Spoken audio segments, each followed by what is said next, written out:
All right, so license plate frame is mounted, solid on there, it's happy. We'll put the license plate itself on there later. Next step is the beast. So I was thinking, that bumper's really, really heavy. I wish I could make it more heavy. And then I got this 68-pound beast. So we're gonna mount this right about there and make that really, really, really, really solid. And then we'll move on to the fog lights and the fairlead. I ideally would have put the fairlead on first, but I don't have that part in yet. It's hopefully going to get in before the 4th. And the fog lights, it looks like I can get to pretty easily, so I'm not going to worry too much about putting those in. I just want to make sure both of those things are in before I put mount the bumper onto the Jeep, because once that bumper is mounted, there's Jeep in here. So it makes everything a hell of a lot harder to get to. So we're going to go ahead and mount the winch now, and that'll put us close to finished for what we can do right now. So let's get that mounted. So to start with, we get these 4 square bolts from Smittybilt that fit into, Jesus, this is heavy, the bottom of the winch here. You can kind of see in there's little slots where the bolts go in. So we're going to put those 4 bolts in this heavy as a mother winch. Then we have 4 washers, followed by 4 lock washers, followed by the actual bolts. So I'm going to use 3 of the gold zinc bolts that Smittybilt gave me, and then I'm going to use 1 factor 55 winch lock to make it so that nobody steals my very expensive winch. So let's start piecing together that. 1/2 inch, get her Loctite, always Loctite. Always Loctite your winch bolts to the winch. Okay, so it shows you, just before we get this mounted, it shows you the little arrow. That arrow points to the outside, so that's where you know your rope's gonna go. So we'll put that there. Jesus, that is a heavy, heavy bastard. All right, and we'll put our bolts in. We'll do this first. Bolts. I mean, nut, whatever. Square nut. Square nut. Square nut. Square nut. All right. So all the square nuts are in. Now let's start getting these guys threaded.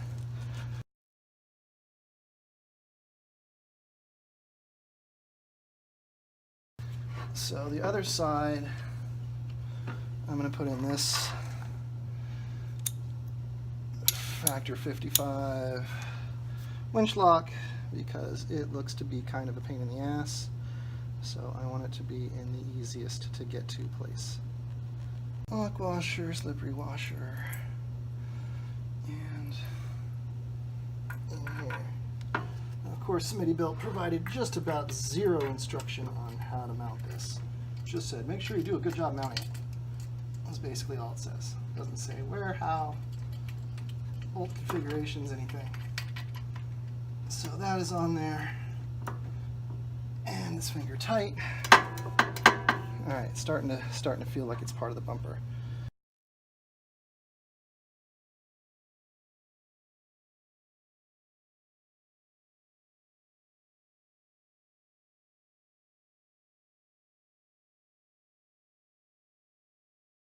Okay. These should all be at like 60 foot-pounds at least. I feel like that's where we are. Okay, that puppy's on there. Let's go through, do a final tighten. This winch lock. It's going to be the bane of my existence, but it's going to keep other people from stealing my winch, so be it. It's just that it doesn't really want to tighten, does it? Nope, that's as tight as it gets. Alright. Well, hopefully I never need to take this off, because that thing sucks. You're on there. So you are one with my bumper. You're not going anywhere. Well, there's our winch. It's mounted. And tools up here.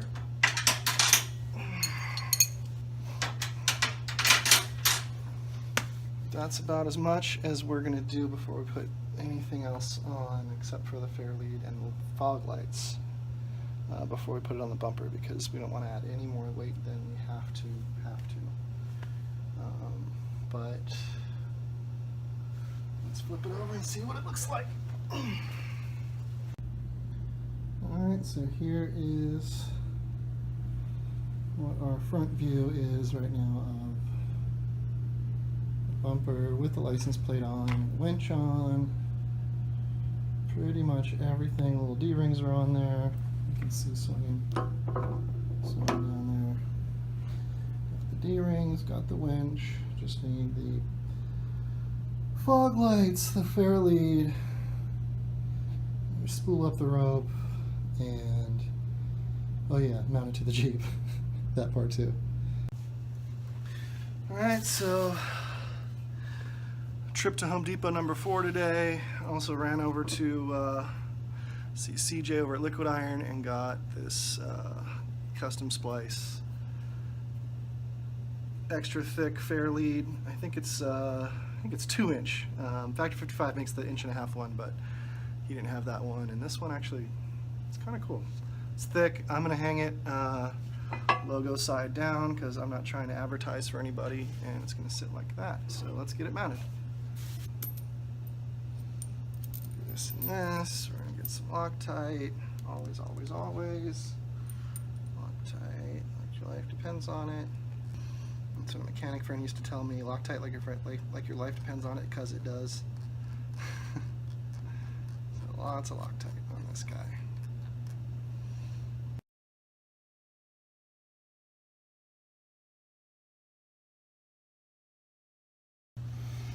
Alright, she's mounted. She's Loctited. And she looks fairly happy. So, let's see.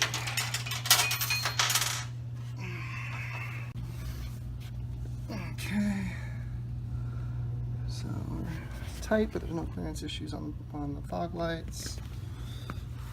We're happily seated. This time I am using stainless. And there's no gaps. So that's it. That's our fairlead.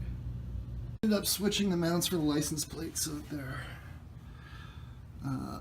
flipped the other way. There's a bolt that's going to come up. The bolt's going to come up on this side, or the nuts are going to be on this side, with kind of the excess bolts going up versus down, and it looks actually a lot cleaner. I like it a lot. And then I also got some Rust-Oleum truck bed liner and painted my hardware so that it matches the bumper and it looks a lot better, and it kind of disappears. So it does look much, much better, and I'm glad I did it this way. So if you end up doing something similar to this, I recommend stashing it out of the way and then painting it so it just disappears. And then I started kind of thinking about this, and you know, you have extra time, you start to obsess over the little details. This is really, really close, and I'm just worried that over time, the metal may eventually kind of bend and relax into that position, and this might get loose and start rattling. So I'm going to go ahead and JB weld it. It's just like, it's not even a 1/16 of an inch across where there's a gap. And I just don't want it to like vibrate and start scratching off the powder coat of the bumper, which would be a bummer. So I'm going to get a bead of JB weld along the back side of that, along this end. So I'm just going to run a bead all the way down here of JB weld. because I don't want to sand this and actually weld it. But that should be fine. It's just enough to keep it from rattling in case things get loose, and it also helps keep things from getting loose. So I'll show you what I do with that. So I don't have a lot of experience with JB Weld. I know it's basically like epoxy, but it's got metal in it, steel in it. So what I'm going to do is I really want to end up with a nice, clean bead. I just want it to look like a nice, perfect little bubble that just goes along the back side of this thing that just kind of disappears and you don't even notice. So what I'm going to do, and I hope this works, is I'm going to get a really slow setting JB Weld. I think there's a 24-hour one that stays liquid for a lot longer. So I'm going to get the 24-hour JB Weld, and I'm going to kind of make like a little even masking on this side here to act as kind of a bottom, like a dam. On this side, make those corners nice, and then we'll flip this around, and I'm going to mask off kind of what I want the thickness of the JB Weld that's touching the metal parts on here to be, so that, you know, when you're sitting there with the putty knife and going blah blah blah blah, it'll be a nice clean, you know, I can pull the tape off and it'll just kind of dry as like this nice little well of adhesive. So what I want to do here is I want to come a quarter or maybe even just like 3/16 inches off of this kind of where they come together, this little joint here, on either side with one kind of piece of tape each way. And I'm going to dog ear them each on either end, and then once I lay the JB Weld, I'm going to pull that off. And the idea is that it'll kind of keep the splashes and whatever, you know, schmucks, that, you know, stuff that's going to be on my finger from, or my applicator, whatever I end up using, from kind of smearing everywhere. And I'm thinking that once I pull that tape off, it'll kind of settle and dry nice and level, and it'll look nice and clean.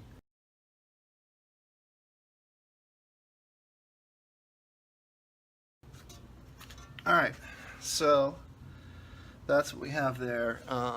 Here, let me take it off this mount and show you what's going on here. Alright, so what we're left with is this little channel that we've created right here, all along the base of this little gap. So on the one side, we backed it up so that it's not going to go through to the front of the bumper, which would really, really suck. And then on this side, there's just these kind of areas that I'm masking off. So essentially everything that's black right now is going to be filled in, for lack of a better word, with JB Weld. And then I'm going to let it sit for about an hour or so, maybe a little less than that, and just let it start to get a little more viscous, like a little bit more kind of putty-like. And then once it gets just, maybe even, I don't know, we'll see how it is when I put it on. But essentially I'm going to pull all this tape on the back off while it's still setting. So that it can kind of, like, if it does have some overlap, it can kind of settle into the metal nice, and it'll look like it was just kind of, it'll look like a bead of actual weld, which is what I'm going for. Alright. So we have, I kind of destroyed the box, but we just have some slow set JB Weld here. This is the, I think it's like 16 to 24 hour. Yeah, that part survived. 15 to 24 hour set time, 3,960 PSI strength. So this is some strong stuff. JB Weld is very similar to regular epoxy glue, regular epoxy glue, in that there's two parts of it, and you put them together and they make a really strong glue. The difference with JB Weld is that it contains iron shavings, lots and lots and lots and lots of iron shavings, and so, you know, it's probably, you know, it could be 30% iron shavings. I mean, it's a lot. So by the time this stuff dries and sets, what you end up with is kind of like the metal equivalent of concrete. The iron shavings are all kind of held together with the epoxy glue, which are really strong, and it kind of ends up becoming like its own metal. So it's like a good way to kind of do a poor man's weld. So you want to try to get as close to 50% and 50% as you can. I think I was a little light on the black side, but about 50-50. And then you mix it up. I usually want to use like a painter's knife or something. I forgot to buy one, and I didn't have anything here in my apartment tool-wise to use, so I'm going to use an old paintbrush. But anything will work. So you just mix and mix and mix, and mix and mix and mix, mix and mix and mix.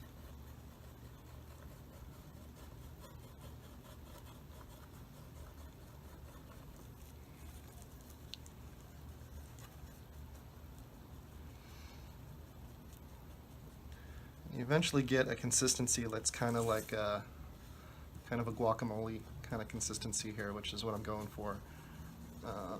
Which is nice because I don't think I really need the painter's tape to be on that spot that I taped off for very long. I think once I put it down, it's going to keep basically hold its shape. It might settle a little bit, which is actually I kind of want it to settle a little bit, but not too much that it's gonna run or do anything funky. So you just want to make sure it's super mixed, which it looks like it is now. I don't see any distinction between white and black anymore. It sucks that I don't have a painter's knife, so I got to use crap from one single tool bag I brought upstairs and what I can find around the house. So I have some zip ties and some paintbrushes. That's about all I got. So we'll see if we can make this work. I don't even know if this is going to be enough. We'll see. Alright, so you can see this, yeah, I guess you can. Alright, so first I'm going to try to make like a little pile of this stuff without wasting too much of it, which is not easy to do with the lack of tools I have.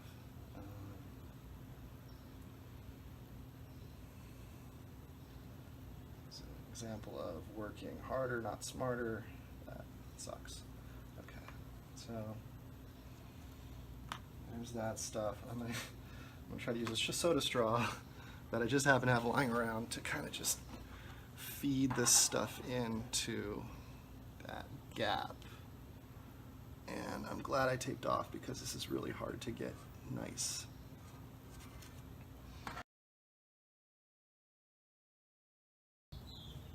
All right.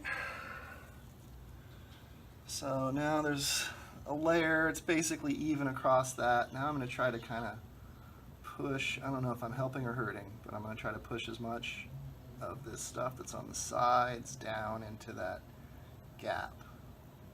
And we'll see how this goes.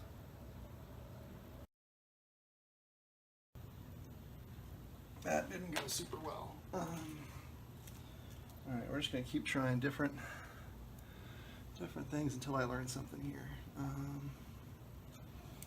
This is just some crappy plastic thing that I cut from a box to try to find another solution.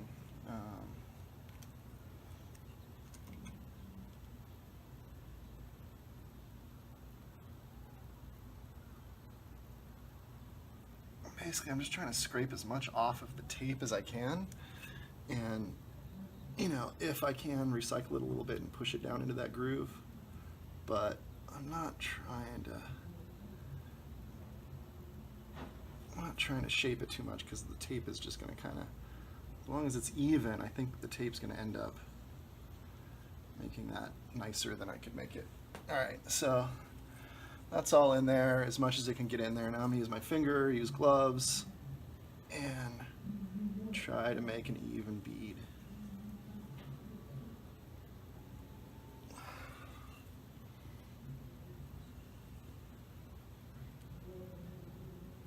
And there's my bead.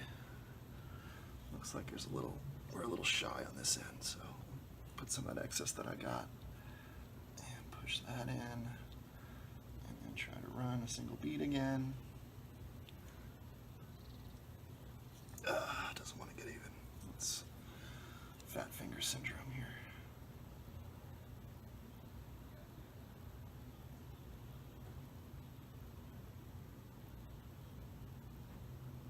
All right. That is about as even as I can get it with what I have going on here. So let that set for a little bit. I think I'll go get some lunch, and then I'll pull the tape off and we'll see how it does. Alright, so we let that sit for just a couple minutes. It's still basically the same consistency it was when I mixed it, which makes sense because it's going to take 24 hours to set. So now I'm just very carefully taking this tape off, trying to make a nice clean line, which I think is working. Okay, I don't want any of this stuff to touch my bumper. I'll throw that in the trash without getting it all over my hands. Good. And then we'll take this other one and hopefully do the same thing. Let's see here. Oh yeah, this is going to be nice.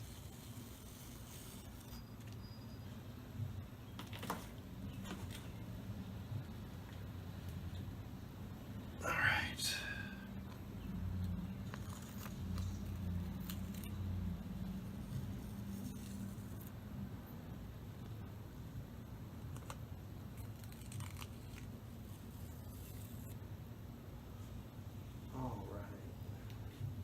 Alright, look at that, guys. Got the tape off, and it looks really, really nice. Look at that. I mean, a little schmutz right there, but that's the tiniest little bit of schmutz. And look at that. Oh, it looks beautiful. It's freaking glorious. Alright, so we're going to let that sit for another, I don't know, 5 hours or so to let it get really tacky and rubbery before I take the front tape off, the tape that's over here. I don't know if you can see that. I can't look through the eyepiece right now, but that tape's going to stay on there for another 5 hours or so. It's just a made-up time. I just feel like if it's a 15-hour complete set time, then 5 hours should have it, you know, kind of at rubber consistency, and then I can pull that off. I don't want to let it totally cure with the blue tape on the front. Alright, I just wanted to move around here. So I don't want it to totally cure with the tape on the front there because I don't want to end up with a blue stripe right there. I want to be able to take that tape off clean and have there be nothing but kind of gunpowder gray at worst there. And I may even be able to kind of get a narrowed paintbrush in there and paint it all black so it's matching. But so far so good, so we'll see how this holds up. We've had about 5 hours to set now. And I just pulled the tape off, and that's the line that we're left with right here. It really looks pretty good. Like, it's hard to notice. Now it's still not cured, it's just set. So it's not totally full strength yet. So I'm not going to try to shake it and see how strong it is, as tempting as that is, because it's going to need another 10 hours at least to totally cure. But that's what it looks like. It's there. I mean, it's hard. It's just not totally metal yet.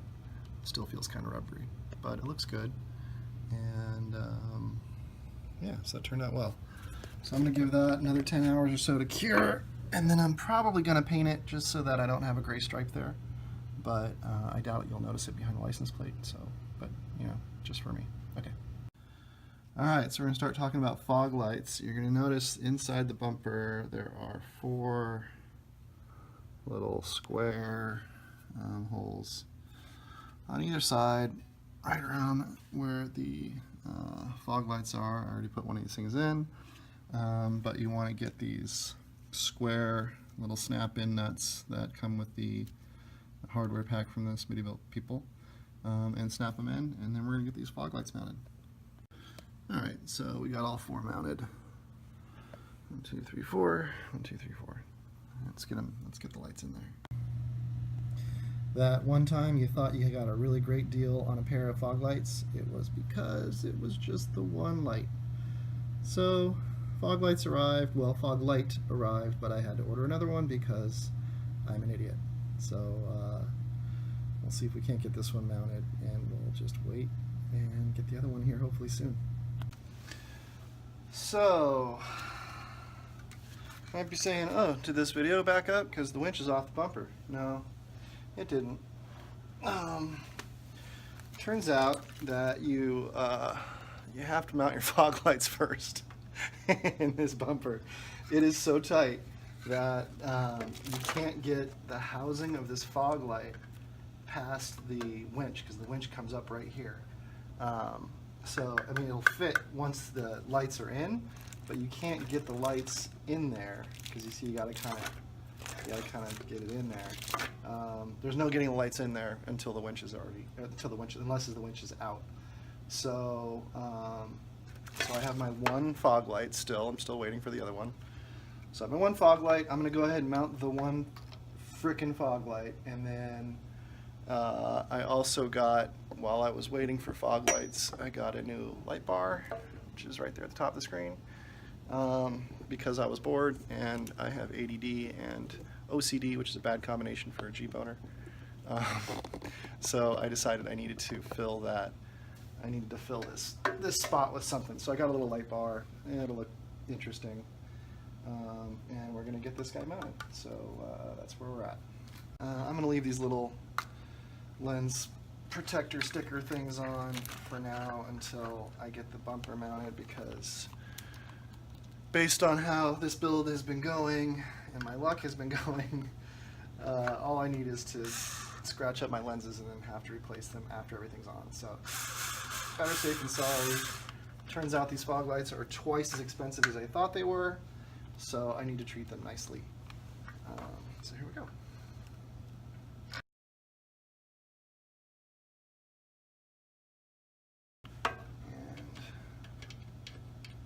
Done with the one of two fog light install. So there's one. Number two is going to get here tomorrow. I paid extra for overnight shipping, so that'll get here tomorrow, and then we'll be ready to remount the frickin' winch. Oh, good lord.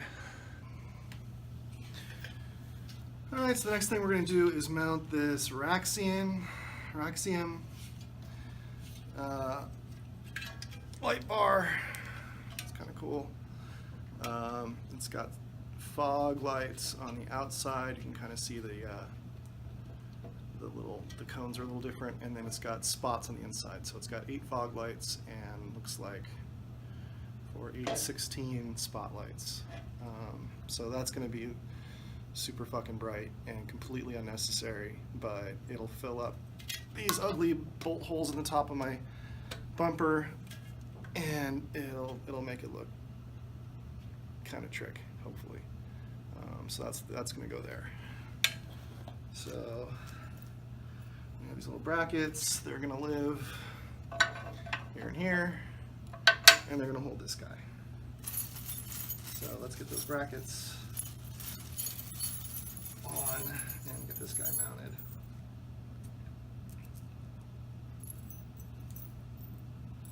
Let's see what we got here. A couple.